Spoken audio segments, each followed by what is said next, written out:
Welcome and good evening, and what a pleasure it is to speak to you all tonight. What a great joy to share our interest in Macquarie together, and if I do say so myself, I'm very pleased indeed to speak about this particular aspect of Macquarie and his character and his interests and his responsibilities, because I think it's, in a sense, very logical for us to talk about Macquarie in Australia and what he did here, but I'm sure you'll agree with me that by the end of what I say to you tonight, you'll have an appreciation of how what he did here fed into broader currents in his life that were there from childhood, and they were there right through until the day he died, which was sadly too short. Major General Lachlan Macquarie lived from 1761 to 1824. He was Governor of New South Wales between 1810 and 1821, so more than a decade. And he was an ambitious man with considerable talent. He spent a lifetime striving for advancement in his military career, and he was suitably conscious of the importance of displaying success in a material way. Demonstrations of high rank on uniforms, ownership of land, and displays of wealth all played a part in his advertisement of the advancements made by him through his life.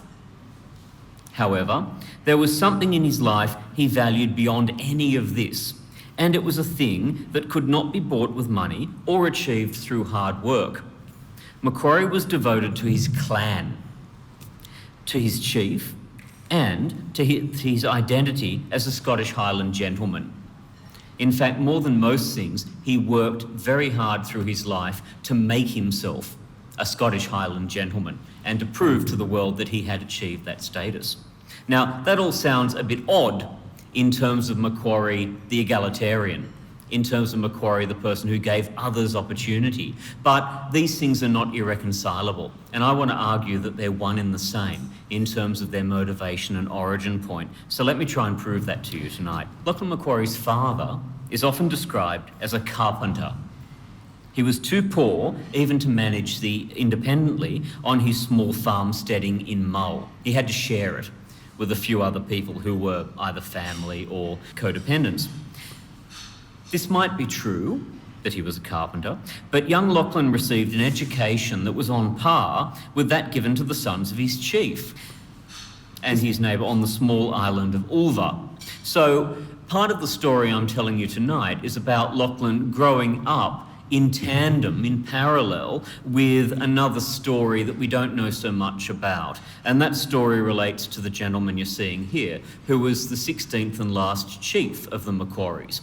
And so their lives were intimately connected. Even when Lachlan was here governing New South Wales, he had an intimate knowledge and connection with the man you're looking at here as his clan chief. Our young Macquarie was also an acknowledged cadet of the chiefly line of the Macquaries. Later in life, his chief, who was also called Lachlan Macquarie, but Lachlan Macquarie of Ulva, viewed him as a most promising member of the family and maintained a correspondence with him. It is true that we will never know exactly where our Lachlan was positioned in this family. Basically, his birth was too obscure to know that. One suggestion is that his father belonged to a cadet branch of the Macquaries of Allmaig. But in any case, our Lachlan was the grandson of a Macquarie of Ulva chief through his mother, Margaret, who was a daughter of Maclean of Lochboy. Significantly, from the point of view of this paper, Lachlan's relationship to his chief was never quite close enough for him to support any kind of claim to chiefship of the Macquarie clan. So that was never part of Lachlan's strategy for any future life success. A man of such energy and ambition as our Lachlan Macquarie would undoubtedly have made a claim on that august position had he been sufficiently close in blood. So that's a pretty important pointer in itself about where Lachlan sat in his family and knew that he sat in his family. The Macquaries were an ancient clan. They were long associated with the Isle of Ulva, and they were enmeshed by marriage into a neighbourhood bloodline network with the Macleans and the Campbells. So with this kind of history, it makes sense that our young Lachlan Macquarie would want to stamp his early career success in the army, and he was undoubtedly a successful officer in the British Army with signs of gentlemanly status, understood and displayed by all those people around him at the time. Remember, we're in the era of Jane Austen, we're in the era of officers, we're in the era of landed gentry. People know how to show signs that they belong to those groups. Lachlan was a Highland gentleman from an ancient family, irrespective of his father's circumstances, which were irrelevant, in fact, to the context of Highland chiefship. However, Lachlan Macquarie had no clear notion of what his coat of arms might be, for instance. And we look at, charts and signs of a Scottish clan identity, and the coat of arms is always there with the name and the tartan. That's a very modern concept. We can be sure that Lachlan did not, in fact, use any kind of coat of arms. And I'm mentioning this because it's kind of the litmus test of gentlemanly status. If you have aspirations or pretensions to belong to the gentlemanly class, you've got a coat of arms and you use it. Well, he didn't until at least the time of his marriage to Jane Jarvis. Now, both of her parents were armigerous. That means they were coat of arms using and possessing families. And she came from Antigua. They had made money in the West Indies, but they'd made all of this good by using coats of arms and having that acknowledged by the right authorities and by their own peers. Well, Jane's armorial heritage proved that she was well-born and well-connected. Now, Macquarie already knew that he was, but he didn't know how to show it yet in that kind of particularly English context. Now, when she died, too young, of consumption in Macau in China in 1796, she left Lachlan £6,000, very significant amount of money. Now, in part, and in addition to his lingering strong affection for Jane, the material outcome of her death explains his later naming of land that he acquired on the island of Mull as Jarvisfield, so after her surname, and in memory of Jane Jarvis. Now, as many of us also know, he went further and he named his first short-lived daughter by his second wife, Elizabeth Campbell of Aids. He named this daughter Jane Jarvis Macquarie. Many of us raise an eyebrow at that, of course, because this was a child by his second wife, and yet he was directly remembering his first wife. Now, that second wife, Elizabeth Campbell, was the daughter of Macleans, who were his second cousin, John Campbell of Aids. Naturally, the Laird of Aids was also armigerous. Now, this all suggests a strong consciousness on Macquarie's part of the desirability of dynastic perpetuity. In other words, giving your family something they can inherit. Now, a coat of arms is a great way to do that because it's inherently hereditable. In fact, by the time of these acts of naming and remembering Jane Jarvis, Macquarie was already using a coat of arms. By that point in his life, Macquarie had the joy of a living son, also, Lachlan Macquarie Jr. So what you're seeing here is not only a portrait of his chief, but also his chief's coat of arms.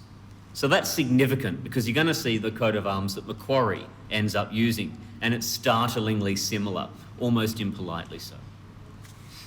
In January 1794, Lachlan wrote to his uncle, Murdo Maclean of Lochboy, who was actually a resident of Mull. So his uncle lived on the place that he'd been born. And he said the following, and I quote this: he asked him to get from his cousin, the chief of the clan Macquarie, as good an impression as possible from his seal on wax of my family coat of arms. To have the arms put on our chariot, by which he means his carriage, and some articles of silver plate that we have sent for from London. So he's doing all this by correspondence. Great care must be taken to make the impression on wax as plain and possible that the engraver and the painter may understand it. Indeed, if Macquarie would allow the seal itself to be sent to London, it would be the surest way of having our arms properly executed by the artist. And he might send such explanations along as it may help the production. So, far from feeling threatened or offended by any of this, the clan chief, Lachlan Macquarie, the 16th chief of Ulva, happily assisted Lochboy by referring him to a coloured version of the arms in the possession of a relation.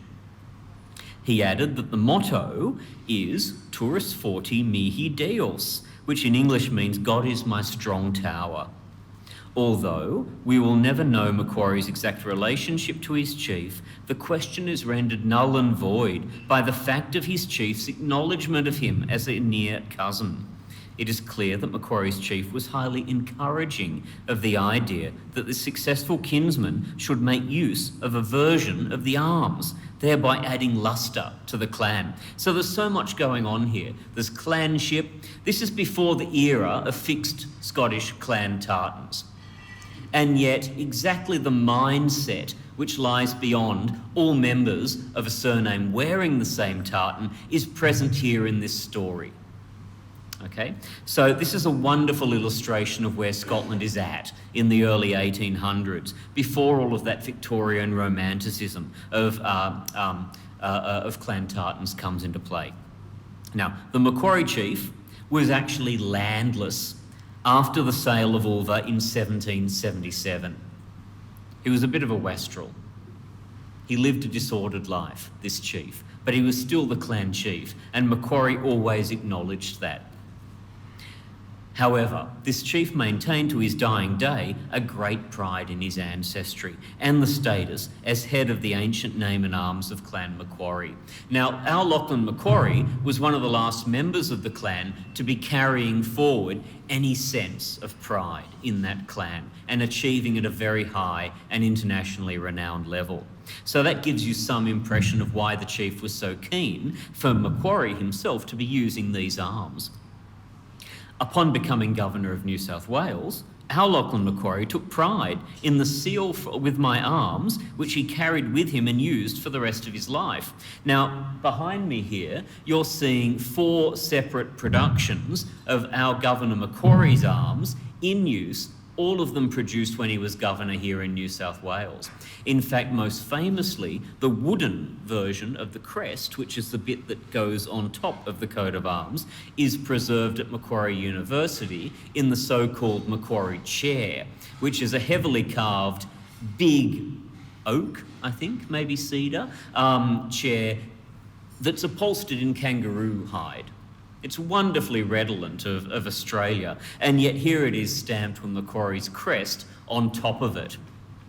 So this tells you something about the pride that Macquarie took in a coat of arms. Now, in that Jane Austen context, this is a pride in him achieving a social status.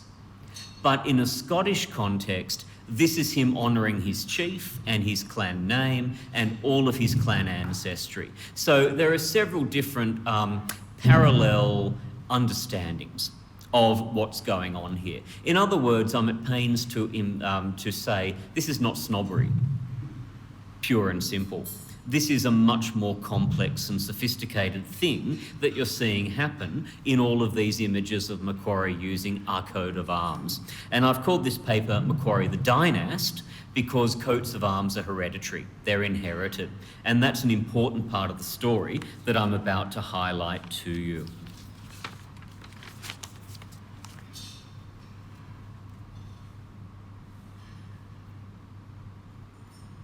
Now, when he returned to Britain from Australia in 1824, Lachlan Macquarie's reputation was under a cloud due to the negative Big report, which was then in circulation, much to Macquarie's embarrassment. So Commissioner Big had written a report basically damning Macquarie for his level of public expenditure or his use of public funds. He saw this as being a negative, a bad, an inappropriate thing. We know that Macquarie was spending all this money to make Australia or to give Australia a future. In other words, to lay the foundations of a great nation state. So there are definitely two opinions about what Macquarie was doing with that money and his building program. Big, and a certain school of thought this was a waste of money because this was a penal colony. Why would you spend money on convicts? Of course, the other school of thought is that Macquarie was building the basis of our civilization here in Australia. And the substance of that can be seen on a walk down Macquarie Street. Okay, so the big report is unfair in many people's opinions, in fact, probably the majority, I guess, today. It was a poor time, therefore, to pursue official Crown recognition of Macquarie's achievements as governor, but that's exactly what he set out to do.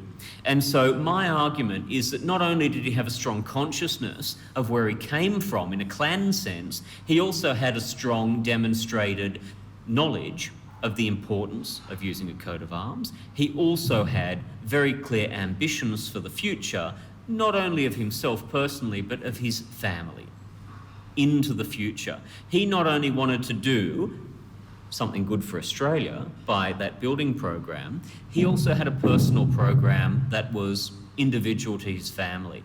And that's what I'm going to tell you about now. So Macquarie particularly sought the grant of a title of nobility. That's very clear from his correspondence with Bathurst, the colonial secretary. He was desperate, in fact, for a sign of government approval, and he was safe in the knowledge that he retained some powerful supporters at court. In fact, in May 1824, Lord Bathurst, who was Secretary of State for War and for the colonies, gave Macquarie an immediate negative response to the idea of him getting a title out of the government in Britain. Macquarie did achieve a pension, and it was a big one, £1,000+ a year, which was quite significant in that era.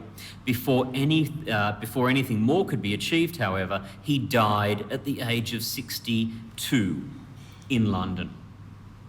That's such a sad outcome, isn't it, for someone with so much energy and so much ambition. Had he gone for another 20 years, who knows what he might have achieved, not for Australia, he'd already done that part of his career, but for the Macquaries. Lachlan Macquarie's body was returned to Mull, where he had bought land, and it was laid in state in the parlour, so in the receiving room of his small cottage at Grewline, in company with the exhumed body of his daughter. Their mortal remains were accompanied by special dynastic adornments. And I'm quoting here from a description of this funeral arrangement. It says, the escutcheons, which means painted boards with their coats of arms, were placed over a tablet at the head of Macquarie's coffin.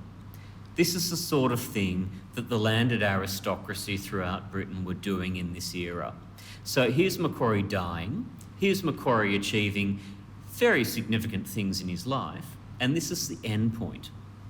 Okay, so this man who was born in a very poor setting, the son of a carpenter, is dying as a real Highland gentleman. I'm hoping this image is very familiar to so many of you because this is his mausoleum on Mull. The significance of the Isle of Mull demands explanation here, as it was a key component of Macquarie's plans for his future and those of his family. Lachlan Macquarie felt keenly the decline of his family's fortunes. I've already alluded to that in terms of the fate of his chief. Despite a large family spanning 2 marriages, his clan chief's large brood of male heirs had mostly died in service in the Americas during the Revolutionary Wars or in India.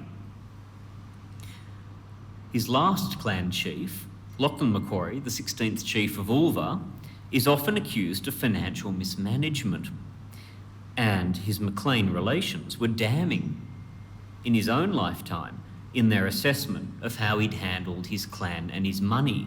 It's not entirely fair because Macquarie of Ulva, the clan chief, was famously visited by Dr. Johnson and Boswell during their grand tour of the Scottish Highlands, and They were well entertained, they met someone who was educated, they met someone who was hospitable, and in every way an impressive Highland chief. But they also met someone who was of a type. And the type he belonged to was a kind of chief who belonged to the past. He was not entrepreneurial, he was not a businessman. He couldn't manage lands that were profitable. He could only manage people who were clan dependents who might fight for him. This was the Scottish tradition. And Macquarie of Ulva was a very old-fashioned chief. And so, if you believe Dr. Johnson, Macquarie of Ulva belonged to another age. And he is the victim of the change into this modern era. So there's a lot that can be said in his defence. However, even his direct contemporaries, including Johnson and Boswell, who visited in 1773, saw clearly the harsh effects of the Highlands of the modern cash-based economy, combined with government restrictions on traditional Highland chiefship in the era after Culloden. Most certainly, Macquarie of Ulva was a very traditional Highland chief indeed. This all resulted in the sale of Ulva, which had been in the family for the better part of 1,000 years, and the chief living out of his days in penury. For Al Lachlan, who took such pride in his ancestry and clan membership, this was a travesty. In other words, he felt a personal embarrassment and a personal responsibility in relation to the story of his chief. As their careers prospered, two junior kinsmen of the clan Macquarie, Al Lachlan Macquarie and his younger brother Charles, sought to restore the landowning status of their clan. Remember that Lachlan was too distant in blood to aspire to the chiefship of the clan Macquarie, so that was never on the cards. Indeed, his landless chief not only lived to the ripe old age of 103, almost embarrassingly, he didn't die until 1807, so there was no room for anyone else to claim the chiefship, but he had a son and heir on hand in the form of young Donald Macquarie, the younger of Ulva. Instead, Al Lachlan Macquarie set his sights on land that had value and meaning, not financially, but for him personally. Thus, in 1802, he finalised the purchase of part of the Duke of Argyll's property on the Isle of Mull. And at the same time, his brother Charles Macquarie, who'd also made a fortune fighting with the British East India Company in India, he bought land on Ulva itself. So two Macquarie sons of the clan made good buying back the clan patrimony. How good is that as a story? Everything should be fine. Macquarie's purchase cost him £22,000, and I emphasise this, it was £22,000 sterling, not Scots. Now that meant a great deal more, representing his entire fortune built up over his whole career of hard effort. Now this puts the big report in some context, I think, because with the big report he was using public funds, but this purchase is his own personal funds. Okay, so he's doing exactly the same thing that he was doing publicly. He's doing it personally as well. And I think that reflects a good thing, his high-mindedness about ultimate goals. What a strong indication of his depth of feeling for the clan homelands. The purchase achieved the securing of 10,000 acres. And it was a fair portion of his ancient patrimonial property of the Macquaries. So within living memory of the chief losing land, they bought it all back. So it's back in the clan. In July 1804, Lachlan Macquarie of Ulva, the chief, and his son Donald were present at the inauguration of Lachlan Macquarie's newly purchased estate on the Isle of Mull. So that shows you how close and how affectionate those bonds are between chief and indeterminate clansmen. Major General Macquarie, Al Macquarie, declared the consolidation of landholding would be called Jarvis Field, after his first wife, Jane Jarvis, in honour of his first wife. In the opinion of his second wife, Elizabeth Campbell, this is interesting, the purchase of this estate did not usher in a hopeful and prosperous future for the Macquarie bloodline. She's the sensible one, but he's the one bound by duty. Rather, she described it as being ruinous financially. Now remember, she comes from the neighbouring land. If anyone should have a strong sense of what he's doing and why he's doing it, it should be her. But she is quite critical of this action. When Macquarie's brother Charles died in 1835, the proceeds from the sale of his bit of Ulva and the bit of land that he also had on Mull went entirely towards securing his creditors. So the family lost everything. Nothing remained for his own children. Just like his cousin, the dispossessed 16th Chief of Ulva, our Lachlan Macquarie had spent money liberally, and especially during his time as Governor of New South Wales. So when he went home to Scotland, he was already in trouble via the big report for spending public money, and he was personally in trouble for spending his own money too much. His purchase of a Highland estate at such a high price thus compounded his pre-existing financial distress. Lachlan had hoped to build a castle on his lands. Who could blame him? But he had to make do with the small, pre-existing drafty dwelling that was Grueline House. Now, I'm assured that this is Grueline House as it was in Macquarie's day. This looks a bit grand, and I think that's deceptive, because what you really need to do is go to Macquarie Uni and see the reproduction of Macquarie's parlour. That means the most impressive room in his house where he would greet dignitaries who came to visit. And it's wood-lined. It's not very impressive at all for £22,000 sterling, not Scots, okay? So he's basically going back to a place after all of this effort that's little bigger than the little croft he was born in.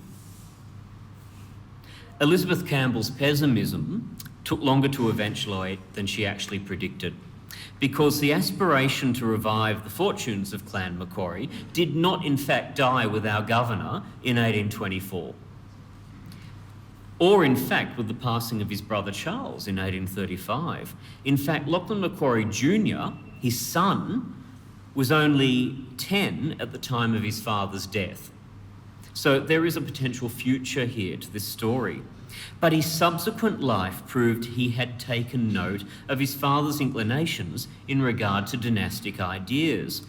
He took possession of his inheritance in 1835, the year his mother died, so this is just 10 years after the governor himself.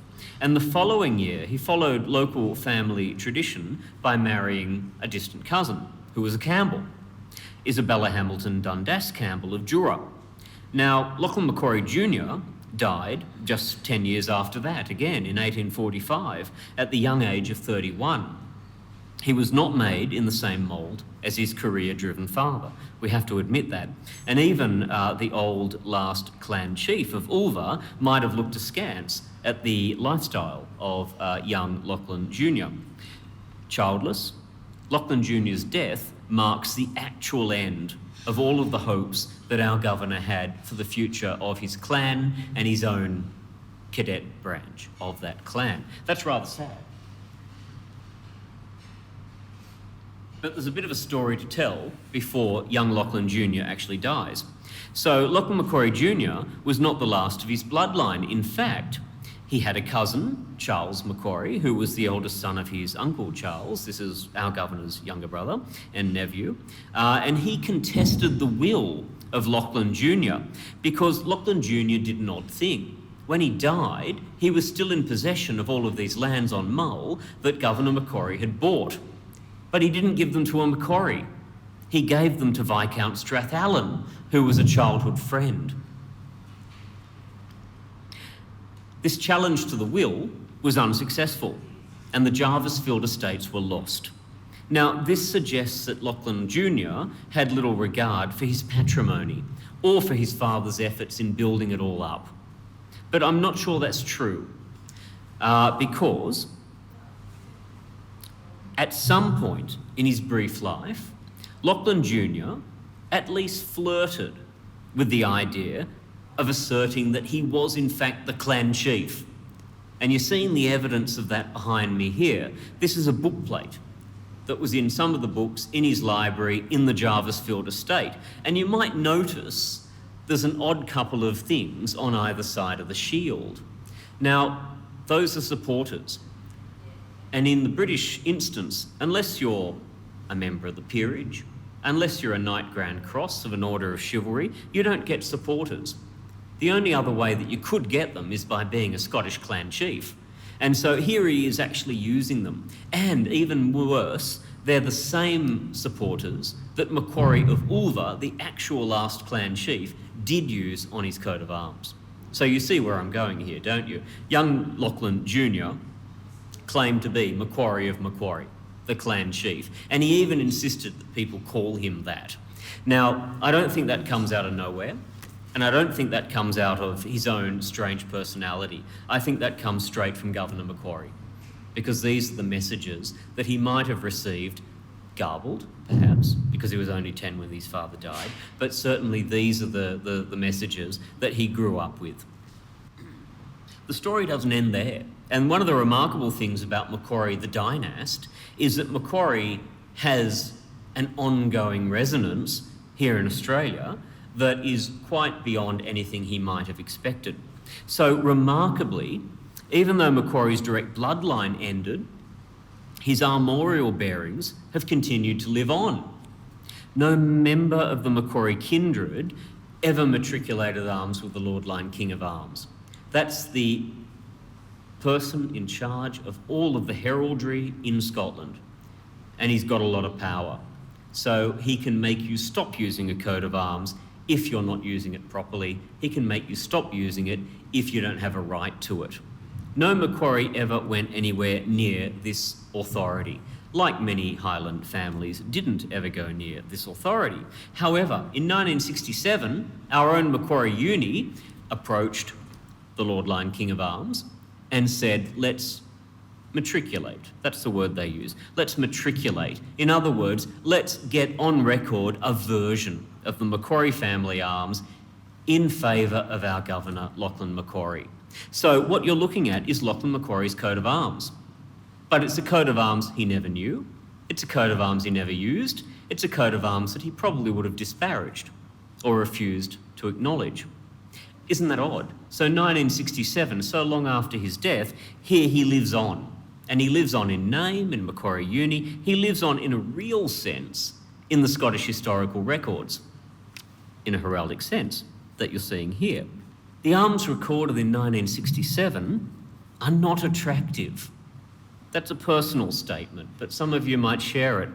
Nor do they bear much similarity to the armorial bearings used and valued by Lachlan Macquarie during his lifetime. Remarkably, however, since 1967, Macquarie's coat of arms has taken on a life beyond its owner, and in fact a life beyond Macquarie Uni. In part, this is due to misidentification of the place of Governor Macquarie and his family.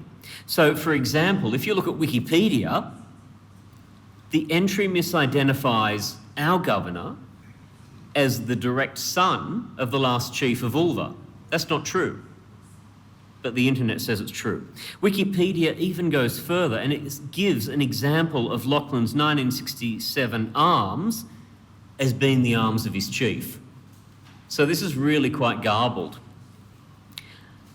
And it thus intrudes recently granted arms that have really no historical character to them into the history of the great clan Macquarie. That's rather odd. So behind me, the arms to the left are the ones Macquarie used in his lifetime. Very similar to his chiefs, with some subtle difference, as it should be. The arms to the right are the Macquarie University grant in memory of the governor. You can see there is actually quite a difference between them, even though they use similar elements. Now, this is not just a failing on the part of modern computing technology. In 1983, seemingly on the basis of the same 1967 matriculation by Macquarie Uni, an entirely unhistorical coat of arms was attributed to the chief of the clan Macquarie by the then Lord Lion King of Arms, a man called Sir Ian Moncrieff of that ilk, and by the heraldic artist Don Pottinger in their wall chart called Scotland of Old. Some of you, I'm sure, will own this wall chart. It has a big map of Scotland, It's divided up into clan homelands with the clan names on them. Around the edge, there's a bunch of coats of arms with the names of great Scottish clans and families. Well, this is the one attributed to the Macquaries. It's a complete fiction. And I can prove that because the chief never used it. You saw the chief's arms earlier on.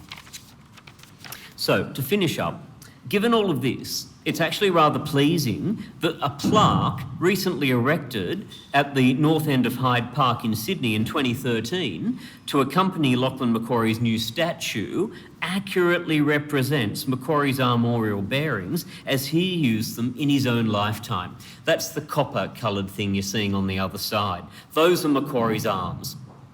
Those are the arms he used. Those are the arms that his chief encouraged him to adopt. That's meaningful. And as a final comment, it seems fitting to display Lachlan Macquarie's full achievement of arms as he used them in his own lifetime. So just focus on the monochrome image. I'm going to show you the colour image. So those are the arms of Lachlan Macquarie, our governor. Those are the arms of that governor encouraged for his usage by his own clan chief, who was the last chief of the Macquaries. And remember that Macquarie himself, our Macquarie, was the last notable Macquarie in his entire clan. Isn't that sad?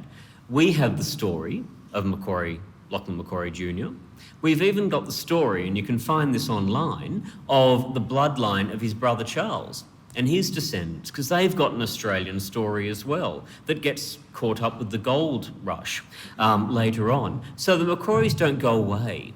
But the whole point of this paper that I've given you tonight is an attempt really, I think, to reveal some of the thought processes of Macquarie, the psychology of Macquarie, the motivation of Macquarie, and to draw some parallels between what he actually did here in his official capacity as governor and what he was doing throughout his whole life in his capacity as a good Scottish clansman. Thank you very much.